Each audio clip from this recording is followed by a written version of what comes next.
Бардык нерсе спорттон башталган да. Спорт жол түз берген да. спорт ошол эшиктерди ачкан. Анан мен ошол айтып атпаймынбы, ошо буга чейинки сөзгө кайтсак, ошол анча мынча кыйынчылыктан кимдин ким экени билинди. Эшиктер ачылды, бирок баягы двери закрываются, ворота открываются дейт го. Ошондой болду да. Чыныгы адамдардын жүзү ачылып калды. Кыргызстанда баягы мен адамга акцент коюп алып турум да. Менин адашканым ошол. Ал болсо адамга эмес, Аллага, Алланын ыраазычылыгын жеш керек экен, адамдын эмес. Биз инсан, биз бат алданат экенбиз, инсан бат унутат экенбиз, инсан адашат экен. Ошон үчүн Адашкан нерселериң ошол, мисалы. Адашкан нерселер эми бул жерде көп, өтө көп. Мен жашоомдо мына Эң мындай чоң мындай баса белгилеп кетчү нерселерчи. Адашкан. ошол саясатка кадам болду го дейм меники. Просто мен саясатка кадам болгондо мен башкача көрчүмүн да. Мен өкмөткө иштеп кандайдыр бир ошол убакыт менен сүйлөйлү. Бул уже бир 2-3 жыл мурунку убакыт. Азыркы эмес, баса белгилеп кетиш. Ошол убакта мен муну ичинен көрдүм да. Азыркы мен деген министрлар менен ошол бир столдо ар жак бер жакта жүрүп көрдүк да. Анан мен аякка кадам кылганым элге пайда алып келиш болуп. Алып келиш. Ошол эле ислам дининде, шариаттын негизинде келет. Мусулмандын эң жакшысы бул мусулманга пайдалуу болуш деп. Мен ошо 28 жаштан чоң саясатка аралашкам. 30 жашта мен депутат болом деп аябай мындай багыт алчумун. Ан үчүн мен аябай илим алдым, окудум, аракеттендим. Бирок негедир ошол возможность келди мага депутат болгону. Анан бирок ошол учурда уже ал мен үчүн эмес экенин мен билдим да. Ал мен үчүн эмес. Анан Жо азыр бар го, депутатка барбай туруп элечи. Депутаттыкка, саясатка барбай элечи. Депутаттан да караганда, эл өкүлдөрүнөн караганда сонун жардам берип коет го элине, журтуна, районуна, мисалы айылына, жалпы кыргыз кызыкчылыгына. Балким сен ошондой жагына, мисалы медицина, давай анда кандайдыр коомдук ишмер, бирок сен элдин алдында мындай абройлуу, эл сен менен эсептешет, бирок сен саясатта эмессиң. Бирок сен кылган ишиң кыргыз кызыкчылык үчүн, балким билим үчүн, балким спорт үчүн. Может, сен өзүңдүн жашаган районуңа же болбосо айылыңа мисалы асфальт салып берип, фаб салып берип, клуб салып берип, же болбосо свет коюп берип, айыл кичинекей эмегечи. Ушундай иштерди кылып, мындай ойлоносуңбу? Куба, мен сени түшүндүм. Сен мен сага буга кичине кеңири жооп берейин, сен кичине сабыр кылып кой, Жок, короткий эле жооп берчи. Короткий. Антсем деле болмок. Ошентип жүргөн биздин азаматтарга действительно колунда жокторго жардам берип, продукция жок болсо ошо в целом эле мындай жардам берип жүргөн биздин азаматтарга эми алар көп, аттарын атап эле коелук. Мен баарын билем, мен чыныгы билем ким кайсы түрдө кызмат кылып атканын. Ошон үчүн аларга чоң рахмат айталык. Малатсы. Эми биздин жол башка болуп калды, алардын жолу башка болуп калды. Мен жаман көрчүсүң десем, айтучумун, эмне кыласың саясатка аралашпачы, ты же человек, представитель спорта, зачем сен аралашпай эле койчу деп. Көп ошонун айында сүйлөшпөй жүрдүк, байкадыңбы? Эми мындай да. Биринчиден мен эч нерсе өкүнбөйм. Аны да көрдүм, Куба. Аны да көрдүм. Спортту да көрдүм, аны да көрдүм. Биз мындай даң эле түштүк да мындайчы. Сөздүн баасы анан эме болду. Эң биринчи эми өзүң билесиң да, ал уже башка сөз. Биз кандай эмне болгонубуз. Анан бияка келгенде мен жолдошторум бар да. Анан ошолор билгизген жок. Аларга рахмат. Көп нерсени билгизген жок. Анан уже акырындан өзүңө келе баштагандан кийин баары бир стресс, социум Кыргызстанда жашоо өзүнүкүн алат экен. Бияка келип бияктын дамын татып суусуна көнүш үчүн убакыт керек экен да.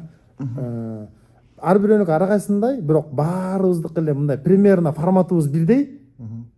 Бирок баягы бул жерде меники бүгүнкү күнгө чейин баягы эн атага болгон куса, сүйүү бүгүнкү күнгө чейин мындай турат. Анан примерно мындан 2-3 ай мурун эле мен аябай ичимде ушундай бук бышып, биякта досторум бар биякта, алар менен бир сери урушуп, кырылышып, анан мен эмне кыларымды билбей уже кетем деген чечимге келаткам да. Кыргызстанга. Ооба. Анан ушундай бир ушундай өзгөрүүлөр болуп кетти аябай. Америкада. Анан калып калдык эми. Ошо билесиң го өзүң эмне экен, ошо калып башка канаттануу, башка көз караш, максат пайда болду. Адам баласы максат коюш керек экен. Мен максатымды жоготуп оор болду да, достор.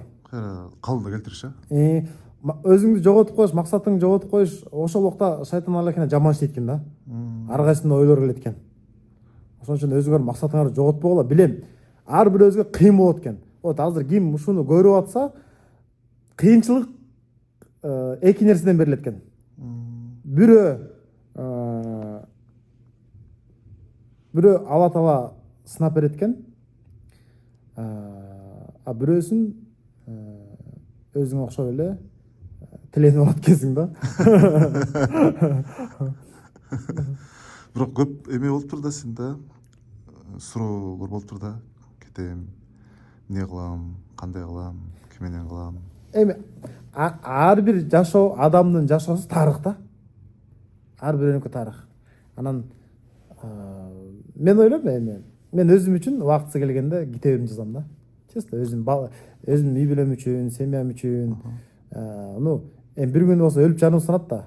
Китеп жазганга чейин сен ичиңе эмне көкүрөгүң алып жатмак белең мүрзөгө. Айт да, көкүрөктө эмне болсо айт да. Душевный айт да сен. Көкүрөктү ач да. Көкүрөктү ачканга эрте азыр. Көкүрөктү ачпаш керек азыр. Азыр менде монча ошончо токто.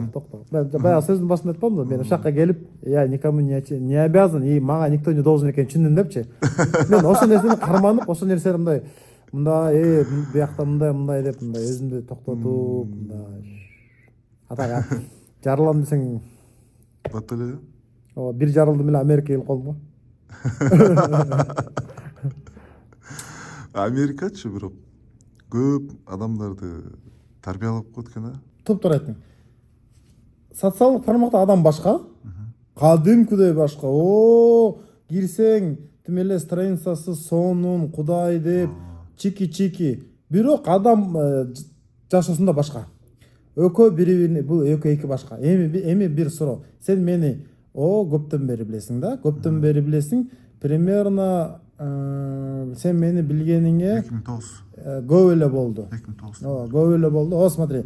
Мен мында ушул эле жашоодо кандаймын, анан социалдык тармакта кандаймын.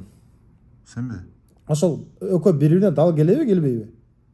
Сеникиби? Азыр ачык айтсам мен тарым. Айта бер, ачык сөз.